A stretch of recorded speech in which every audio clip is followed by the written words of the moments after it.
At just 20 years old, he inherited a throne. By 30, he had built one of the largest empires the world had ever seen. A brilliant tactician, fearless warrior, and visionary leader, his name became a legend that echoed across centuries.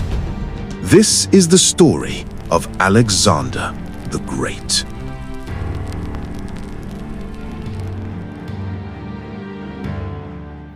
Alexander was born in 356 BC in Pella, the capital of ancient Macedonia. His father, King Philip II, was a fierce and ambitious ruler who transformed Macedonia into a powerful kingdom. His mother, Olympias, was deeply spiritual and told Alexander from a young age that he was descended from Achilles and even Zeus himself.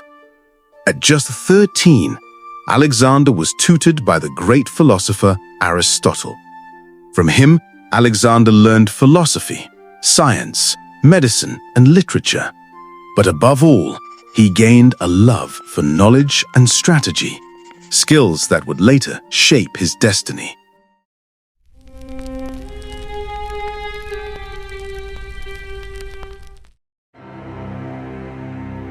In 336 BC, tragedy struck when King Philip II was assassinated. At just 20 years old, Alexander ascended the throne. Many doubted him, but he quickly proved his strength. He crushed rebellions in Greece, most famously destroying the city of Thebes to send a clear message: Alexander's rule would not be challenged.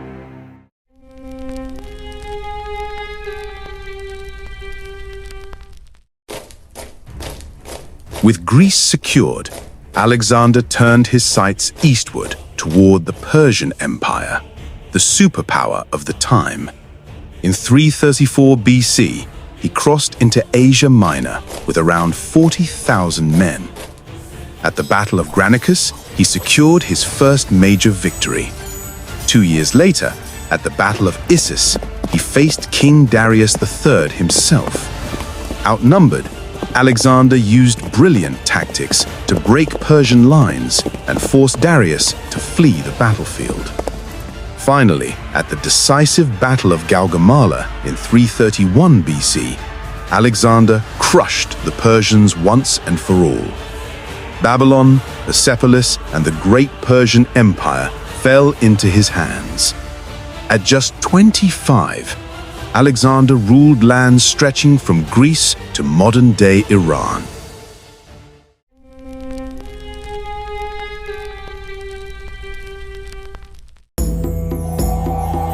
After Persia, Alexander marched into Egypt, where he was welcomed as a liberator. In 331 BC, he founded the city of Alexandria, which would become a great center of learning and culture. The Egyptians even proclaimed him the son of their god Amun. But Alexander's ambition knew no limits. He pushed further east into India.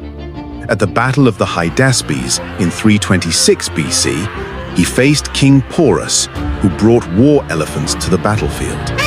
Despite fierce resistance, Alexander won, and admiring Porus's bravery allowed him to continue ruling.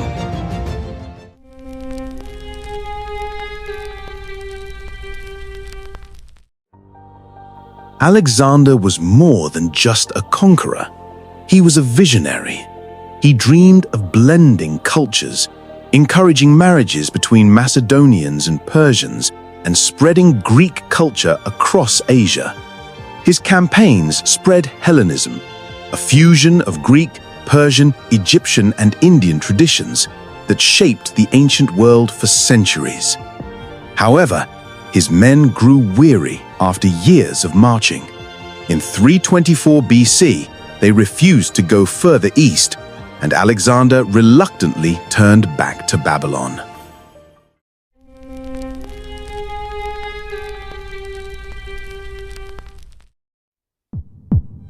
In 323 BC, at just 32 years old, Alexander fell ill in Babylon.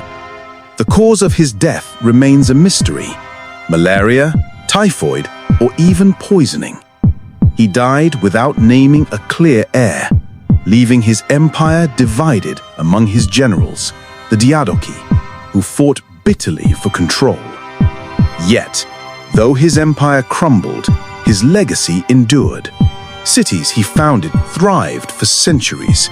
His name still stands as a symbol of ambition, leadership, and greatness.